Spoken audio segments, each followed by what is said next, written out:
Nə eləmək istəyirsiniz ki?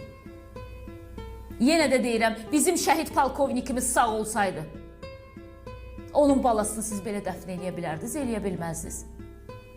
Və etməyin də. Bu torpaq uğrunda canını fəda edən şəhidlərə hələ heç etməyin.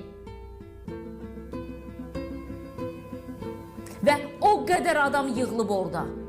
Heç kim demir ki, niyə xaçların arasında bastırılır bugün bir müsəlman bala deyə 13 yaşında bir məsumdur. Niyə dəfn olunur burada?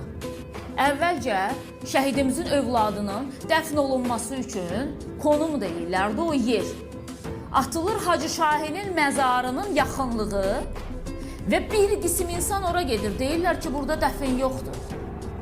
Əlaqə saxlayırlar Hacı Şahinin məzarının yaxınlığında, axı burada dəfn yoxdur. Deyirlər, yox filan yerə gəlin. Gəlib çıxırlar ki, xristiyan qəbirstanlığıdır. Şəhidin qızını xaçların arasında bastırırlar, olmaz. Bugün ən çox haqq edənlər onlardır bu torpaq üzərində gəzənlər.